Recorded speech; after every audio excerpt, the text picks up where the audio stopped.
네, 안녕하세요. 지금 고2 스카이반을 맡고 있는 서수진 강사입니다. 일단 어머님들이 궁금해하실 것 같은 거를 먼저 짚어보려고 해요. 일단은 고2 여름방학 수학 핵심 포인트에 대해서 알려드릴게요. 일단 첫 번째 이거 같아요. 등급대에 상관없이 수투에 좀 집중을 하셨으면 좋겠다라는 거예요. 왜냐면 수투는 아시다시피 수능 과목도 맞아요. 그리고서 이제 2학기 내신부터 들어가는 거죠. 근데 고2 내신 치러보시면 아시겠지만 고1 때보다 조금 더 어때요? 점수대가 좀 낮아졌죠. 그러니까 조금 더 어려워요. 이 근방 학교 특징상 수원도 좀 어렵게 내고 수투도 어렵게 내니까 그거를 대비할 겸 일단은 수투에 집중하는 게 가장 중요하다. 근데 수투는 항상 이렇게 이야기 드리고 싶어요. 선생님, 저는 우리 아이가 몇 회독을 돌렸어요 라고 이야기 하시는 분들이 있는데 사실 그것보다는 중요한 게 얼만큼 선행이 됐느냐가 아니라 심화 문제를 얼만큼 풀 수 있느냐거든요. 왜냐면 수투 같은 경우에는 개념보다는 문제풀이가 조금 더 중요한 과목은 맞아요. 제가 원래는 개념을 굉장히 강조를 하거든요. 수원까지는 개념이 진짜 강조를 많이 해요. 이렇게 풀어야지 실전 개념은 이거지. 하지만 수투는 약간 예외예요. 수투 같은 경우에는 문제를 어떻게 풀어야 되는지, 그러고서 개념이라고 하면 그게 실전 개념만을 의미하는 거예요. 그래야지 우리가 문제에서 어려운 문제를 풀 수 있다라는 거고요. 두 번째는 미적분에 관해서 조금 이야기 드리고 싶어요. 미적분을 반드시 수강해야 되냐, 안 그러면 수강하지 말아야 되냐 고민을 하실 거예요. 저도 미적분 특강을 열거든요. 근데 이 말이 드리고 싶은 건 뭐냐면 미적분이 수투가 돼 있지 않는데 미적분을 하는 게 과연 맞냐에 대해서 생각을 좀 해보시는 게 좋을 것 같아요. 아까 이사님도 말씀드렸다시피 만약 수투가 정말 조금 애매하면 차라리 수투를 2번 듣는 게 낫다라고 저도 추천해 드립니다. 그렇지만 그래도 미적분을 선택할 거다라고 하면은 이번 여름방학이 마지막 기회인 건 맞아요. 하지만 욕심 부려가지고 괜히 어려운 난이도의 미적분을 선택을 하면 아이가 중간에 포기를 하거든요. 그것보다는 수투에 나오는 개념과 미적분에 나오는 개념을 같이 설명해 주시는 선생님을 찾아가는 게 더 맞다라고 생각이 듭니다. 자, 그리고서 확통으로 그럼 돌릴까요? 라는 어머님들의 질문도 있으시죠. 그럼 우리 아이가 미적분도 조금 안 되는 것 같고 수투도 좀 안 되는 것 같은데 그럼 확통으로 돌릴까? 근데 그거는 좀 조심스럽게 생각을 해보셔야 될 것 같아요. 미적분을 안 했다고 하더라도 수투를 했을 때 그 함수를 좋아하는 친구들이 있어요. 실제로 도형보다는 함수에 조금 더 특화된 친구들이 있거든요. 그런 친구들 같은 경우에는 수투 한 번 듣고 그리고서 미적분 한 번 요렇게 했을 때도 생각보다 미적분이 괜찮게 나오는 친구가 있어요. 왜냐면 저는 항상 이렇게 이야기를 하거든요. 수투랑 미적분은 생각보다 겹치는 내용이 많고 어떤 함수를 쓰는 거에 차이밖에 없습니다라고 이야기 드려요. 그러니까 수투가 어느 정도 잘 되는 친구들 같은 경우에는 미적분을 하셔도 괜찮아요. 그리고서 아이들 성향도 중요하겠죠.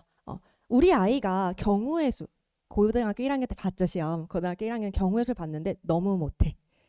엄마 이거 아닌 것 같아라고 이야기를 하는데 그렇다고 확통이 더 쉬우니까 너 확통으로 해라고 하면 아이는 그것 때문에 부담이 될 수도 있다라는 것도 생각해 주시면 좋을 것 같습니다.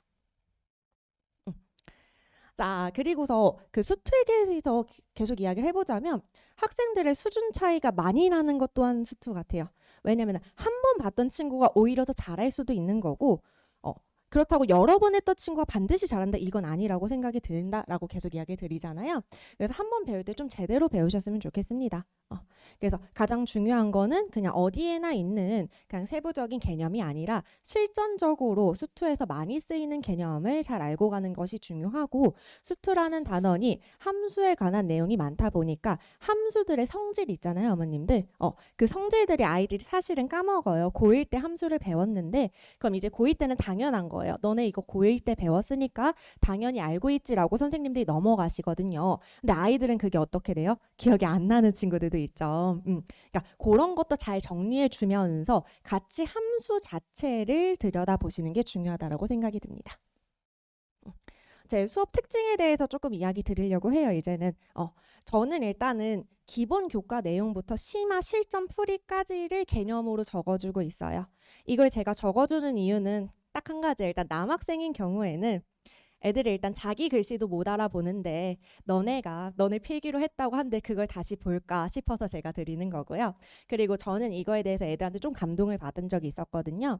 제가 고등학교 1학년 아이들한테 원의 방정식이랑 그러고서 그 도형에 대한 특성을 한번 정리해서 아이들한테 나눠준 적이 있어요.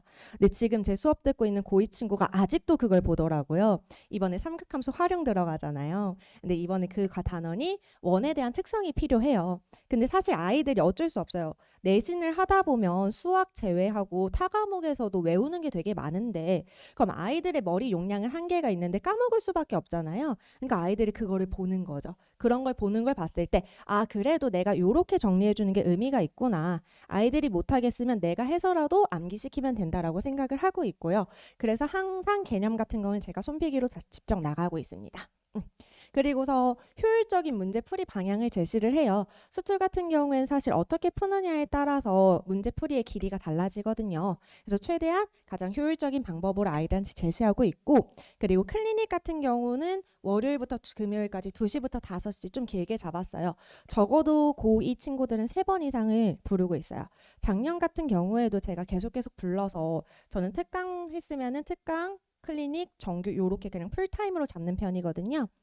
그건 제가 그걸 선호하는 이유는 뭐냐면은 아이들이 방학 때 사실상 그렇게 과제할 시간이 많이 없어요. 왜냐면 수학만 하는 게 아니라 이제 학년이 올라가기 때문에 아이들이 다른 과목에 대해서도 부담감이 굉장히 커지고 있거든요. 그렇기 때문에 그냥 학원에 오는 날에 수학만 하자. 그러고 나서 집 가서 아무것도 안 해도 되고 다른 날 같은 경우엔 다른 과목 해도 된다라는 거예요. 그렇지 않고 여러 군데로 쪼개놓게 되면은 아이들이 사실상 이도저도 안 되는 습관이 있는 것 같아서 전 요렇게 잡았고요. 제 수업 컨텐츠에 대해서 약간 설명을 해드리려고 해요. 일단은 수업 교재 같은 경우에는 필수 유형을 기반으로 했어요. 필수 유형 그리고서 2가지 이상의 개념이 섞인 심화 개념 요렇게까지 같이 준비를 했고요. 그리고서 이번에 가장 신경 쓰는 거는 이 복습 과제예요. 자, 왜 복습 과제에 신경을 쓰냐면 사실 제가 수업 시간에는 너무 기본적인 문제들을 풀 수는 없잖아요. 그러니까 아이들이 여기서 좀 배울 게 있는 거 뭐 기본적인 문제라고 하더라도 이렇게 풀면은 방향성이 좀 빨라진다. 그런 거를 위주로 수업을 하고 있는데 제가 딱 풀고 나서 그거를 예쁘게끔 다시 풀어보는 학생은 그렇게 많지가 않더라고요. 하지만 어머님도 아시다시피 이제 막 부교재가 있는 학교라고 한들 아니면 프린트가 있는 학교라고 한들 그 문제에서 똑같이 나오진 않잖아요. 근데 저는 그렇게 생각하죠. 아 내가 풀어줬는데 왜 못 풀어? 근데 아이들은 그럴 수 있다라고 생각이 들어요. 그럼 이제 그걸 뭐 해야 되냐면 아이들 스스로가 다시 풀 수 있게끔 복습을 해야 돼요. 그래서 복습 과제를 내줄 건데 이 복습 과제는 뭐냐면 제가 풀었던 문제를 똑같은 문항을 내는 게 아니라 제가 풀었던 것 중에서 하나는 기본적으로 숫자 변형만 들어간 거 다른 하나는 이거에 대한 조금의 내용이 더 추가된 거 요렇게 해가지고 2가지씩 내고 있거든요. 요렇게 했을 때 실제로 수업 시간에 풀었던 문제가 과제로도 나오니까 아이들이 더 깊게 고민을 하는 것 같더라고요. 자, 그 다음에는 워크북 요렇게 나올 건데 이거는 핵심 유형 반복 훈련으로 냈어요. 그래서 아이들한테 여기 내가 요 단원에 요 유형을 낼 거야 라고 써놨거든요. 그러니까 요 유형을 모르면은 이런 거죠. 요 유형을 몰라. 그럼 그 유형을 별표를 치더라고요, 아이들이. 그럼 학생이 이거를 모르는구나를 쉽게 체크할 수 있어요. 그 다음에 매회 오답 노트 이렇게 제공이 되고요. 자, 테스트 같은 경우에 월요일은 누적 테스트로 진행을 할 거예요.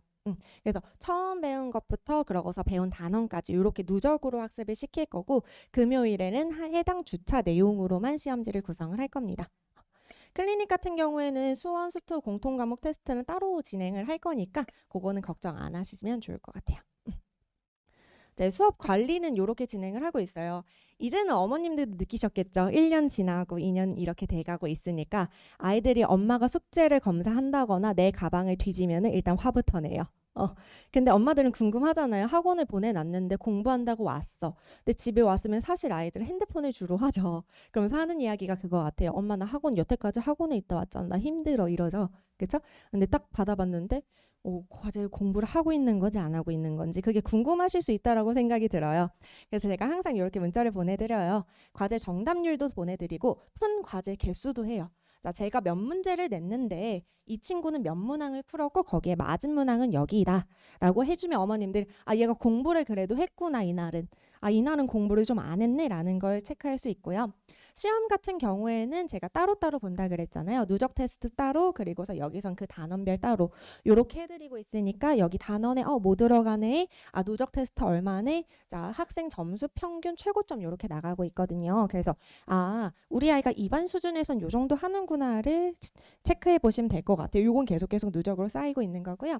그리고 요거를 잘 보시면 좋을 것 같아요. 어머님들이 굉장히 좋아하시는 게 이 제 개별 피드백이거든요. 자 여기 있으면은 제가 이 단원의 특징이 이건데 이 친구는 뭐가 좀 약합니다. 좀 잘 못합니다. 요거를 적어드려요. 또는 요 친구는 요게 좀 좋다. 그럼 고득점을 더 하기 위해서는 요 문제를 풀어보면 좋을 것 같습니다. 라고 적어드리니까 요거를 좀 봐주시면 좋을 것 같습니다. 제 정규 수업은 월요일, 금요일 6시부터 10시 수투를 대상으로 할 거고요. 일단은 한 번 이상 수강한 학생을 받고는 있어요. 왜냐면 완전 기본적인 내용부터는 하지는 않을 거고 기본 내용을 하되 그거에 대한 심화 문제는 풀이가 조금 들어갈 수밖에 없어요. 그래가지고 그거는 알고 계시면 좋을 것 같고요. 미적분 1은 완전히 개념을 잡았습니다. 완벽히 개념이어서 어떻게 할 진행이냐면 수투에 나오는 미적분 내용을 간단하게 제가 미적분 수업하기 전에 아이들한테 알려드릴 거예요. 그래서 수투에서 이런 거 배웠으니까 우리 미적분에선 여기에 조금 더 요렇게 들어갈 거야 라고 이야기 드리고 있고요. 추천 대상은 이거는 뭐 심화를 원하는 학생들한테 추천을 드리진 않아요. 진짜 기본적인 거 그리고 약간 개념을 좀 탄탄히 쌓으려고 하는 거기 때문에 심화 문제를 풀 거다 그럼 요 특강은 추천드리지 않고 처음 한번 해볼 건데 아이들이 미적분 처음 했을 때 중도 포기하는 경우가 있거든요. 아 엄마 나 아닌 것 같아 그냥 확통으로 할래. 근데 또 그때 가면 확통도 어려운 것 같아 요렇게 되잖아요. 그러니까 그거 안 하려고 그냥 조금 더 쉽게 그렇게 준비를 했습니다.